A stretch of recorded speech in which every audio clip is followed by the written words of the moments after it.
Breathing in, breathing out. Breathing in, breathing out.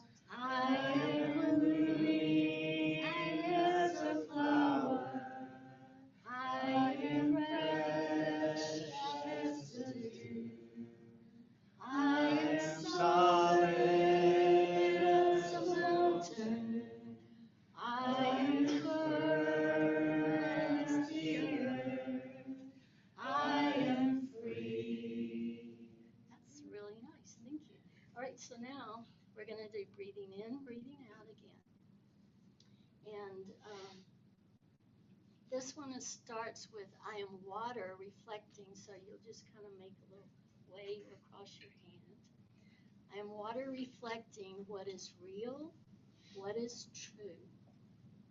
And I feel there is space deep within me, deep inside of me. Then we say, I am free 3 times. I'm free, I'm free, I'm free. It's like the bell of mindfulness. We usually ring it 3 times. So that's what we do at the end. So let's try that one. Breathing in, breathing out. Water reflecting. I am water reflecting. What is real, what is true. And I feel there is space deep inside of me. I am free, I am free, I am free. Terrific. Let's do the whole thing without any pauses. See if we can remember all of it. Breathing in, breathing. Let's go a little bit faster. Breathing in, breathing out. I am blooming as a flower. I am fresh as the dew. I am solid as a mountain. I am firm as the earth. I am free. Breathing in, breathing out. Breathing in, breathing out. I am water reflecting what is real, what is true. And I feel there's space deep inside of me. I am free, I am free, I am free. Yay! Very nice, thank you. So I wanted to sing that because my talk is about the full awareness of breathing. This comes from a sutra that was a teaching that was done by the Buddha. So, when we started the contemplation before sitting, June read that part that said, let the whole Sangha breathe as one body. We do that every Sunday. That's a very familiar phrase to all of us. And so tonight, I want to focus a little bit on that breathe as one body part. The sutra on the full awareness of breathing is also called the Anapanasati Sutra. It will help us to understand how to breathe as one body, because we have to know how to breathe within ourselves before we can breathe in a collective kind of way.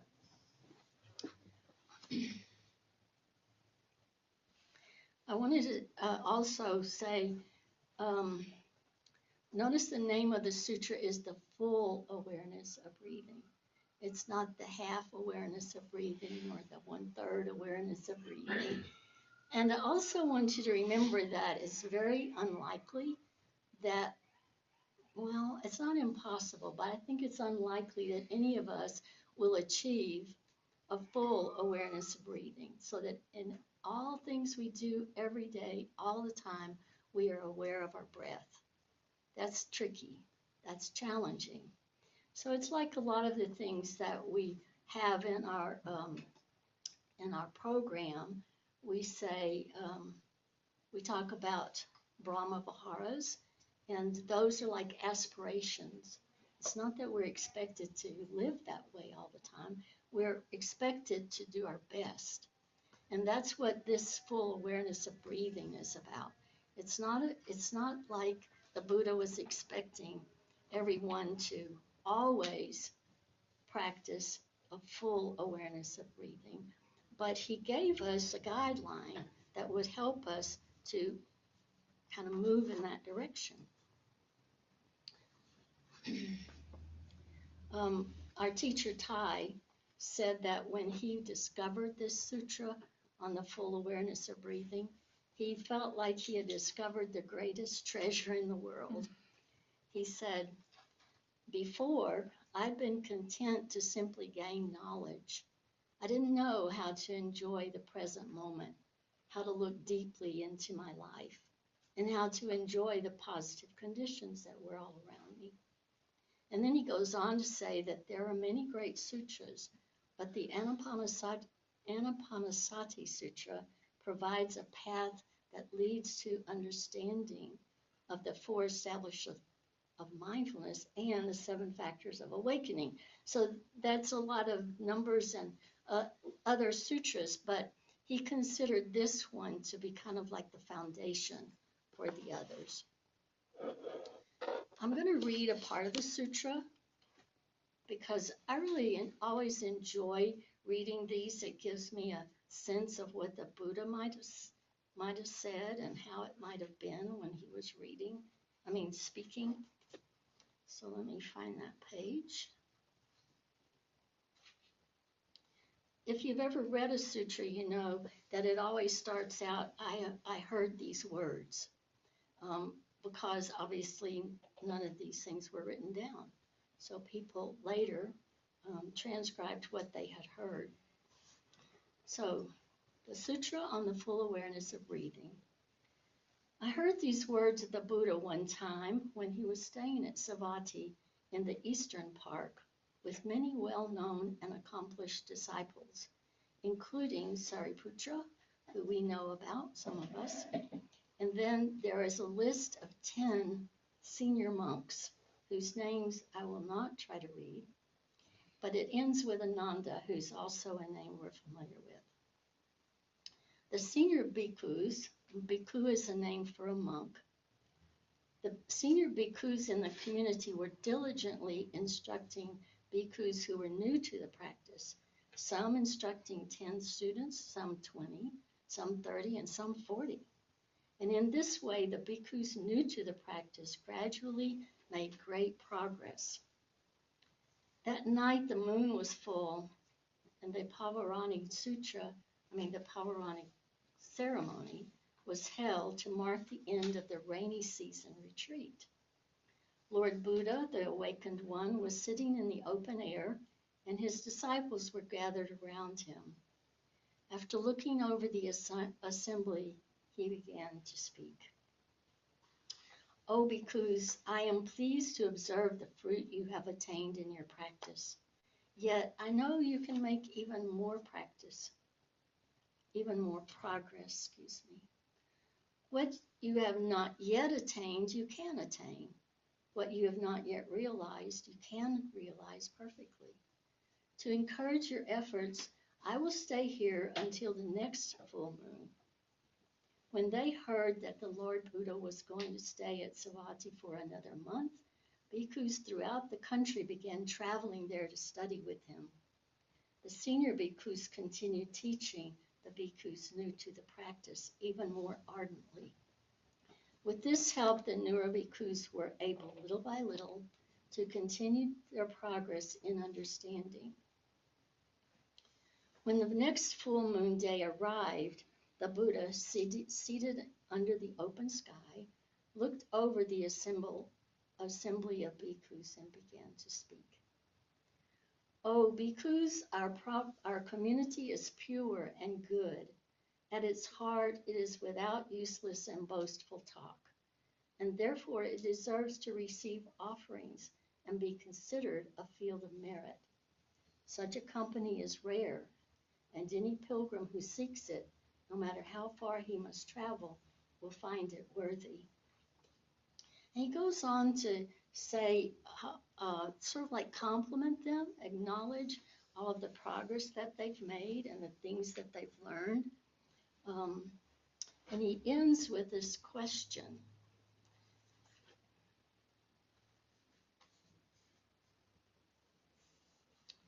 What is the way to destroy and practice continuously the method of full awareness of breathing so that the practice will be rewarding and offer great benefit? Good question. And this is what he said. This is his answer. It is like this, bhikkhus. The practitioner goes into the forest or to the foot of a tree. Remember, they're out in a park. They don't have a shelter or a place inside where they're practicing. So he goes into the forest or at the foot of a tree or any deserted place, sits stably in the lotus position, holding his or her body straight and practicing like this. Breathing in, I know I am breathing in. Breathing out, I know I am breathing out. We are very lucky that we have a teacher, Thich Nhat Hanh, that can show us how to practice full awareness of breathing in today's times. I think the Buddha's teaching is incredibly relevant to us nowadays, but Thich Nhat Hanh has a way of expressing things that makes it easy to understand. And I think his explanations will be very helpful to us, and I'm going to use his explanations quite a bit. He just has a way of making the language easy and understandable. Now, there are 16 exercises in the full awareness of breathing. Obviously, I'm not going to cover all of them. We would be here, that's like an hour and a half or something. So I'm going to just concentrate on the first one, maybe the second one. And then I have some copies of the full awareness of breathing that I want to give to you. And I hope that you will take it home. Ty says even if you just read them occasionally or pick out one of the realizations, if you just pick out one and kind of concentrate on it, it really has a beneficial effect. And I trust him to know that.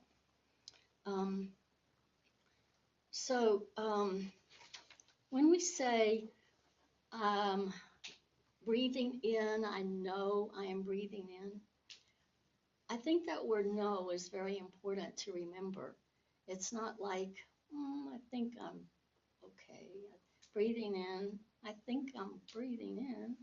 No, it's like I know. It's very solid. And so I think when we do this, we should remember that we are breathing in and we know that we're breathing in. We're conscious of it. We're aware of it.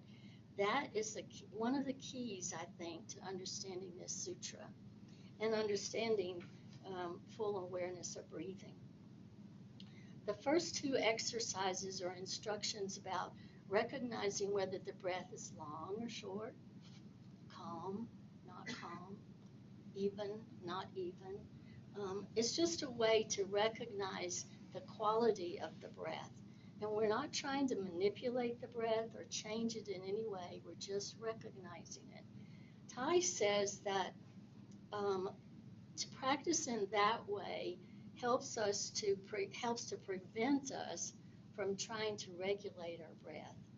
And also, it's important that, and the Buddha taught this as well, it's important that we always are enjoying the breath.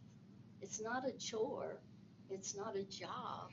It should be enjoyment. And so if we're paying attention to breath and we're saying, breathing in, I know I'm breathing in a long breath, and your breath is obviously not long, then you might have a tendency to try to make it long, which would not be easy. It would not be helpful. It would not be beneficial.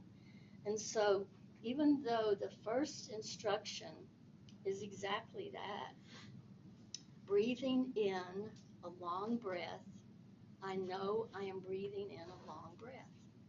Breathing out a long breath, I know I'm breathing out a long breath. Well, that's the way it's translated in this particular translation that I'm giving to you. But there's another translation that Ty mentions that he likes.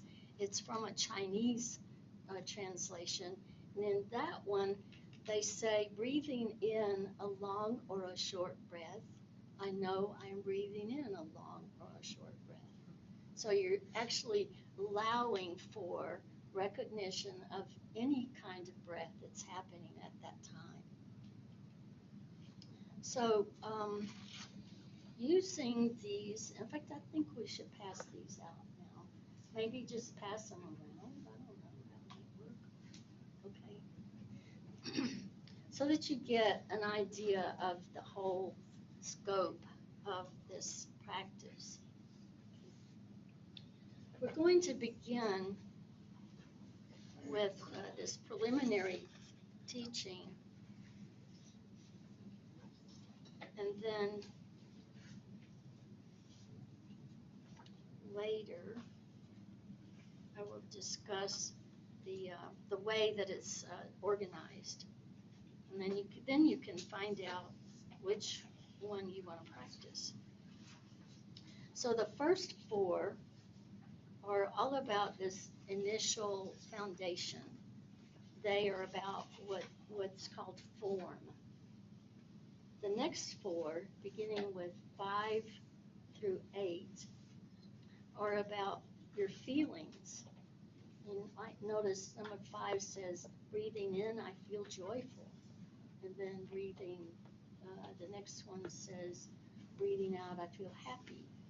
So those 4 are about feelings. The next 4, from 9 to 12, are about mental formations. Mental formations are the conceptions that we get in our mind. It's like when we form a thought, it's a mental formation. And in fact, Ty says that every object of the mind is itself mind, so everything is a mental formation, basically. So in this one, we're told, I liberate my mind, I concentrate my mind, and so on. The last 4, 13 through 16, are about perceptions.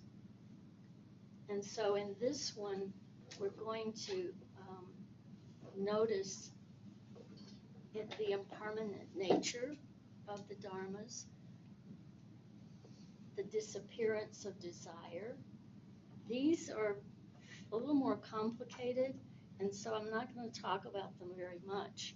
But I would say if you start reading it and you're very interested and have questions, I would be happy to talk to you or answer an email. So you can call me or probably text me first. Email me first, and then I'll call you back. And you can email me at bobbie@dallasmeditationcenter.com. So let's go back now to the first 4 exercises. So everybody has their copy now. Great. The first one says, breathing in a long breath, I know I'm breathing in a long breath. Breathing in a long breath, breathing out a long breath, I know I'm breathing out a long breath. Breathing in a short breath, I know I'm breathing in a short breath. Breathing out a short breath, I know I'm breathing out a short breath. Now I'm going to take Ty's suggestion and just say that we use the other version where we say, breathing in, I know I am breathing a long or short breath. Breathing out, I know I am breathing a long or a short breath.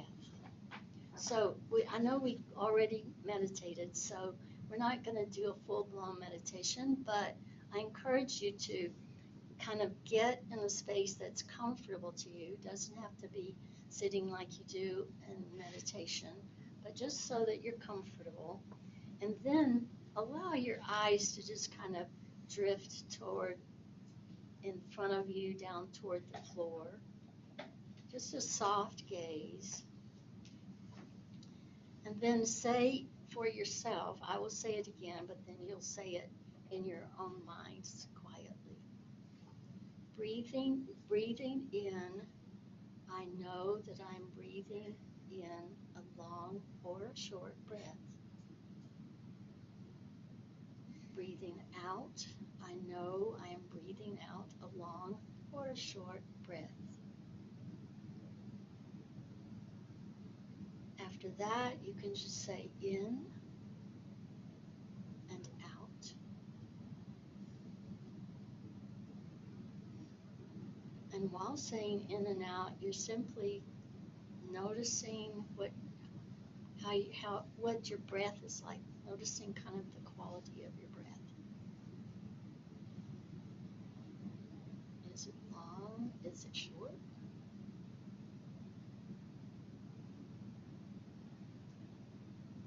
Even if your breath is short at the beginning, just following this practice a little bit, you'll notice that your breath is getting deeper and longer.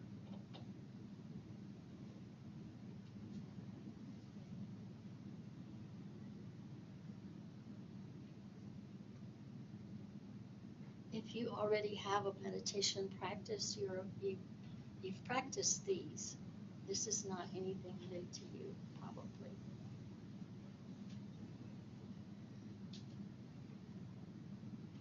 Now let's skip to the third part, the third point in this particular section. Breathing in, I'm aware of my whole body.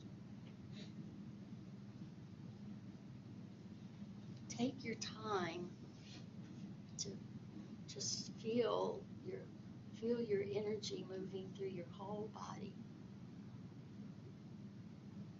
Breathing in, I'm aware of my whole body. Breathing out, I'm aware of my whole body.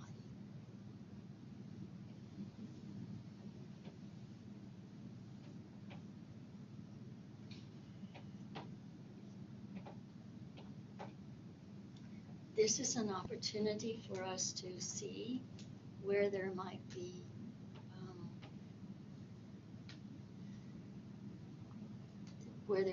complaints in the body, like pain or an ache, an itch, whatever. We're just breathing in as we think about our whole body, as we recognize what's happening in the body. The next one is breathing in, I calm my whole body. Breathing out, I calm my whole body.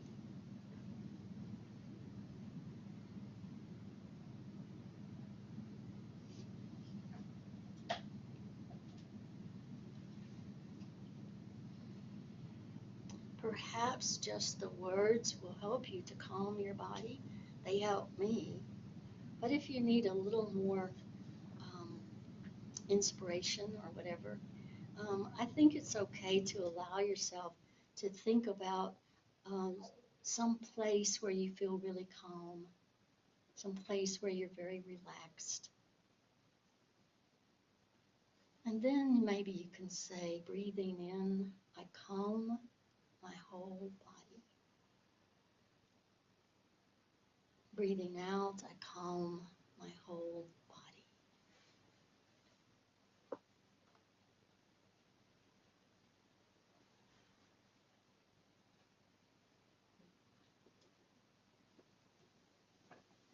Okay, if you've closed your eyes, open them up again.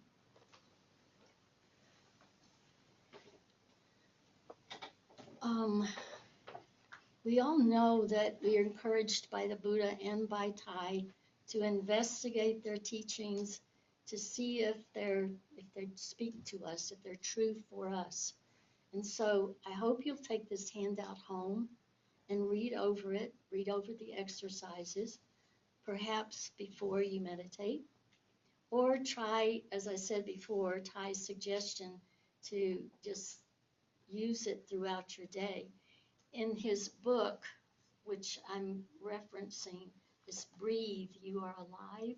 This is the Sutra on the Full Awareness of Breathing with Thai's commentary and his suggestions, and they are wonderful.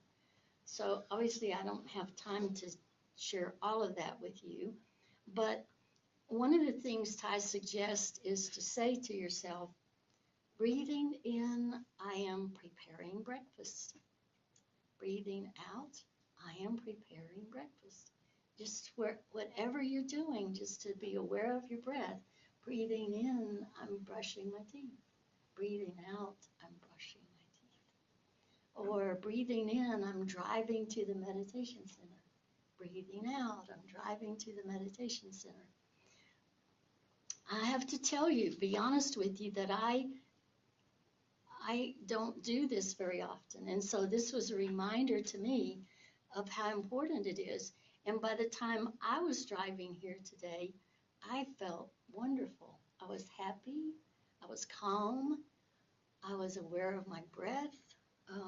Just this little bit of practice made such a difference. So I really hope you will try to work it into your day. Breathing in, I am, whatever. Even if maybe you sing the song, breathing in, breathing out, and you bloom like a flower or reflect like the water. Those are all great ways to remember to breathe in and breathe out so that you're fully aware of this amazing ability to breathe. If you've ever had trouble breathing from asthma or a cold or something, then you know that you really appreciate it when you can, again, breathe deeply. So practicing this full awareness of breathing, I think, is a wonderful way for us to complement our lives, and obviously the ripple effect, everybody else will benefit too.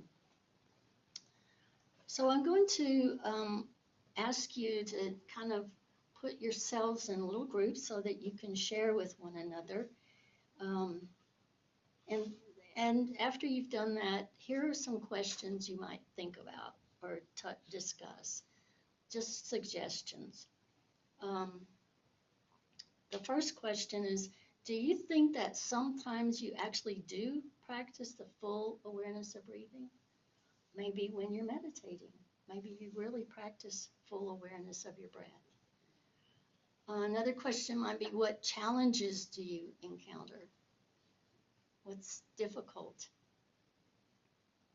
And the last question is, will you try the Buddha's exercises? And think about how you might incorporate these exercises into your life. And I want to say a reminder again.